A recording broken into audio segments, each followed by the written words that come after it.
Hola a todos, bienvenidos a la clase de Fundamentos Físicos y Tecnológicos del grado en Ingeniería Informática de Formación Manuel Pozo. En esta ocasión vamos a hacer un ejercicio de examen en el que nos piden que deduzcamos el campo eléctrico en el interior de un condensador de placas paralelas y de su capacidad en función del área de las placas y su separación. Vale, entonces, bueno, sabemos que un condensador de placas paralelas son dos conductores, ¿verdad? Separados. Uno va a estar cargado positivamente, va a poner una densidad de carga positiva y otro va a estar cargado negativamente. Aquí tengo las cargas positivas acumuladas y aquí tengo un exceso de cargas negativas acumuladas.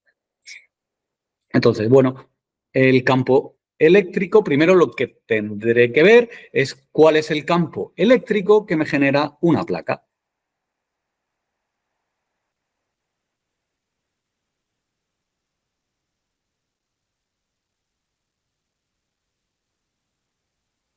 Genera una placa. Vamos a suponer, además, que el área es mucho mayor que la separación. ¿Por qué? Porque para alguien que viva dentro de esa separación, que es muy pequeña, muy pequeña en función con el área, esa placa va a ser infinita. ¿Y de qué nos sirve esto?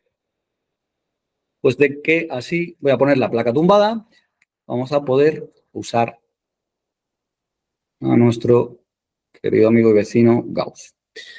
Vale, pues vamos a imaginar, yo quiero calcular el campo eléctrico en un punto P. Entonces, lo primero es que voy a intentar usar Gauss, pero para usar Gauss no lo podemos usar a la ligera. Para poder usar Gauss tenemos que estar seguros de que el campo eléctrico va a ser constante a lo largo de una figura que el flujo del campo eléctrico va a ser constante a lo largo de una figura que nosotros podamos construir. Me explico. El teorema de Gauss nos dice que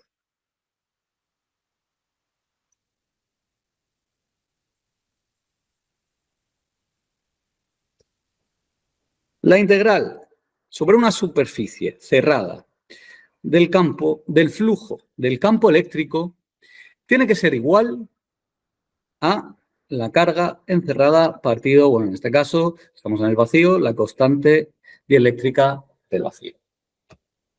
Entonces, este producto escalar es muy importante. Si aquí el campo eléctrico aquí me viene así, pero aquí me viene así, pero aquí me viene así, no puedo asegurar, no puedo usar Gauss para calcular el campo eléctrico. Entonces yo me cojo un punto arbitrario, supongo que esto es infinito, entonces yo sé que aquí, una carga que esté aquí, me va a estar produciendo un campo eléctrico hacia allá.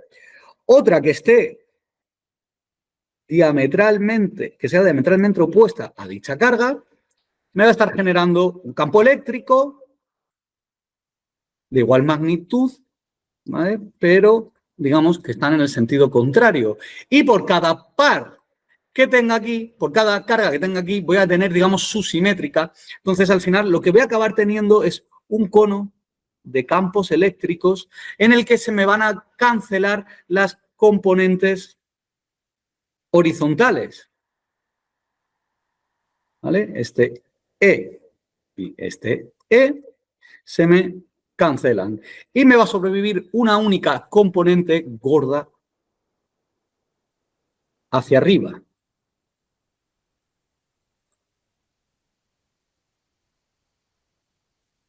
Una única componente hacia arriba. Entonces, por eso necesito que sea infinito. Si no fuera infinito, no. Porque llegaría un momento en el que yo cogería cargas aquí que no van a tener simétrico. Entonces, igual estas se me anulan a pares, ¿vale? Pero voy a tener un defecto netamente voy a tener efectos de contorno. Entonces necesito que la placa sea infinita para que coja la carga que coja, sea cual sea, siempre tenga una simétrica. Siempre. ¿Vale? Estamos en un cuadrado, no todos los puntos están a la misma distancia. Vale. Entonces, solo sobrevive la vertical. Muy bien, entonces puedo usar Gauss, efectivamente. ¿Y qué usamos como superficie de Gauss? Pues lo más cómodo es que yo me coja un cilindro como superficie de Gauss. ¿Vale? Voy a coger un cilindro. Aquí corta, cortará así. Un cilindro de radio R. Entonces escojo un cilindro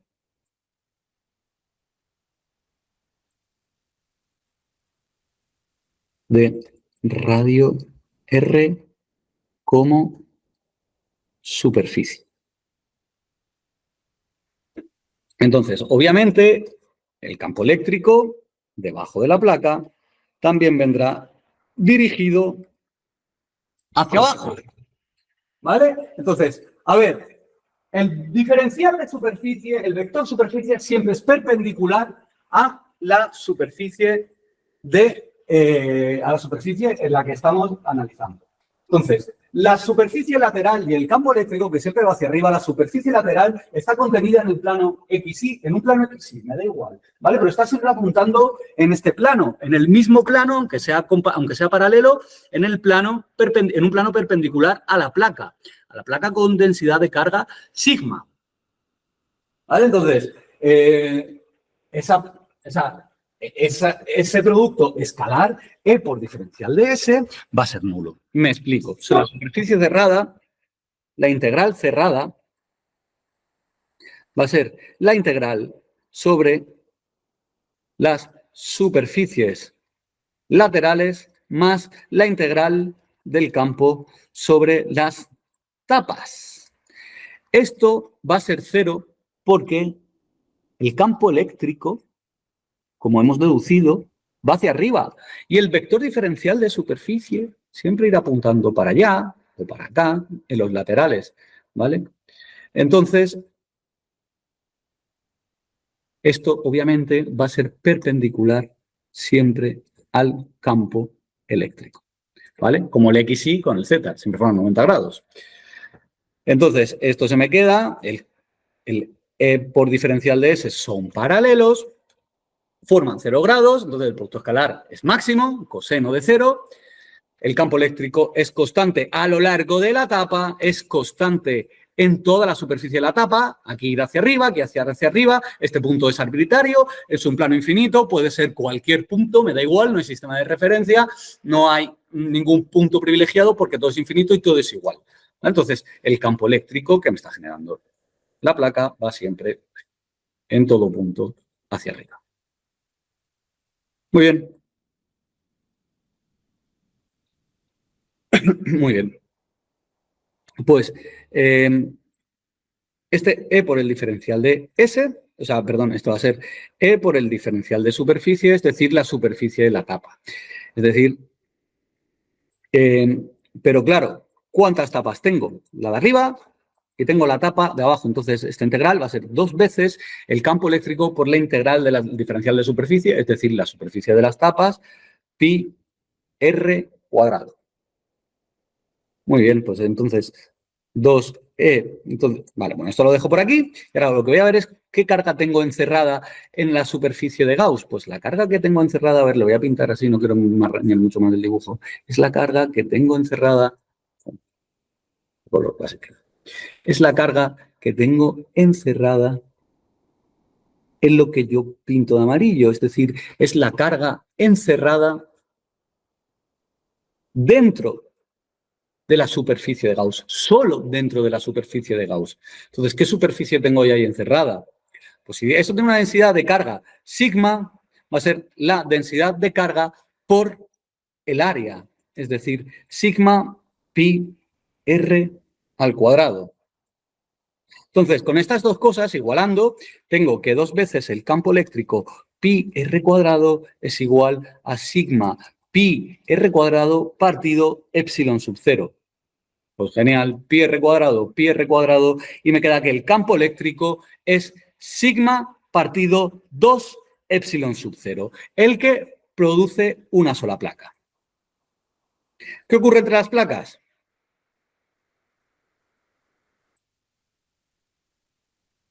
¿Qué ocurre entre las placas? Voy a llevar el dibujín para acá. Vale, pues entre las placas. Sabemos que las fuentes positivas, voy a pintar esto en rojo.